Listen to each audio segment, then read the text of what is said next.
มื้อนี้แม่แก้วตัดสินแปลงเสื้อให้ป้าผลทิพย์เนาะแล้วก็พาเพิ่นไปดองพี่น้องใส่กุซี่อยู่บ้านศิวิไลเนาะก่อนสิไปก็ไปล่างบ้านพากันไปแม่นมะพร้าวกินเนาะมะพร้าวเตี้ยมะพร้าวน้ำหอมล้านสายเพิ่นว่าอยากกินมะพร้าวว่าซั่นไอ้บูก็เลยว่าแม่นเอาเนาะมะพร้าวน้ำหอมบ้านแม่แก้วแซ่บกินมะพร้าวแล้วก็จังออกมาบ้านเพิ่นอยู่ศิวิไลเนาะมาก็บ่ทันเพราะว่ามาซวยเนาะเพิ่นมัดแค้นแต่9 โมง 10 โมงมาก็บ่เห็นผักควันเนาะเพิ่นขึ้นเถ่งหมดแล้วเพิ่นขึ้นเถ่งเหือนเบิดละก็เลยว่าพากันย่างขึ้นไปเถ่งเหือนไปหาเพิ่นก็ดีใจป้าแก้วบางอาก็ได้โดยพี่น้องไปร่วมงานเพิ่นก็ดีใจก็ได้ถ่ายรูปรวมนำเพิ่นได้ลูกเคยอุสตาลีเนาะโดยอันนี้ก็แม่นหมู่คู่ญาติพี่น้องเพิ่นมาอันนี้ก็แม่นพวกใส่กุซี่และหมู่สนิทเพิ่นเนาะ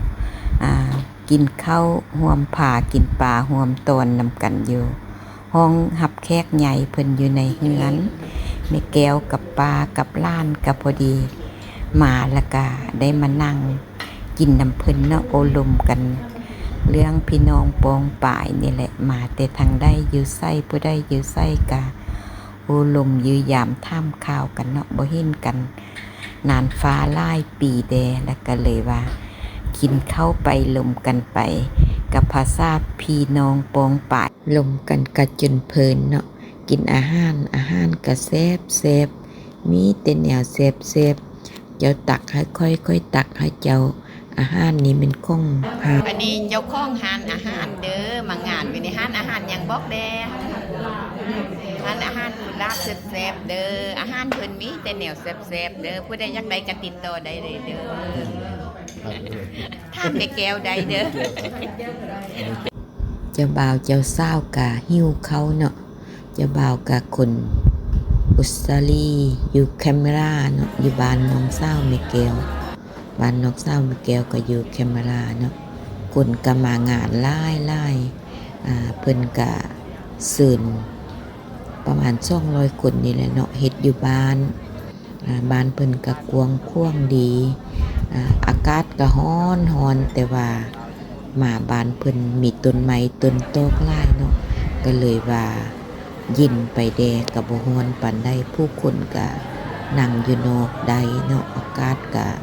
ดีแดมื้อนี้นะฮะบ่ร้อนอันนี้ก็แม่นแถวพี่น้องใส่กุซี่ได้นี่นั่งอยู่แถวนี้นะ ใส่กุซี่นี่สิบ่ทิ่มกันเนาะมีงานมีการก็สิบ่ทิ่มกันได้เวลาแล้วมีแก้วกะกลับเนาะกลับบ้านก็สิขอบเพิ่นซอกเพิ่นบ่เห็น